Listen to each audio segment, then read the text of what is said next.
অনেকে হাসাহাসি করে আমাকে নিয়ে অনেক ঠাট্টা করে। আসলে আড়ালে আমার পানি পর্যন্ত ধরে। আমার যে এত কষ্ট,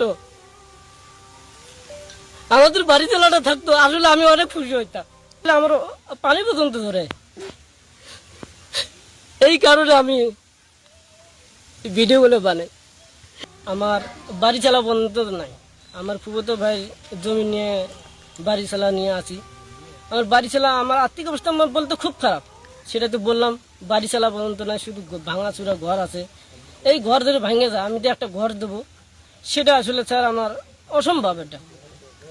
এটা আল্লাহ পাকের ইচ্ছায় আমি অনেক টেনশনে থাকি, এই জন্য এগুলা যন্ত্রপাতি আমি কিনছি।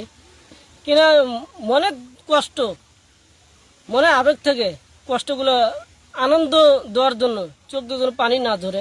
আড়ালে আসলে আড়ালে আমার পানি পর্যন্ত ধরে। ও বাংলাদেশে যত চর অঞ্চল আছে, অসহায় লোক আছে, সবাইকে দেখতে হবে। আমি চাই না আপনারা আমাকে দেখেন। মানুষ খুশি থাকলে আমিও খুশি থাকবো, এটাই আমার আদেশ, এটা আমার কথা।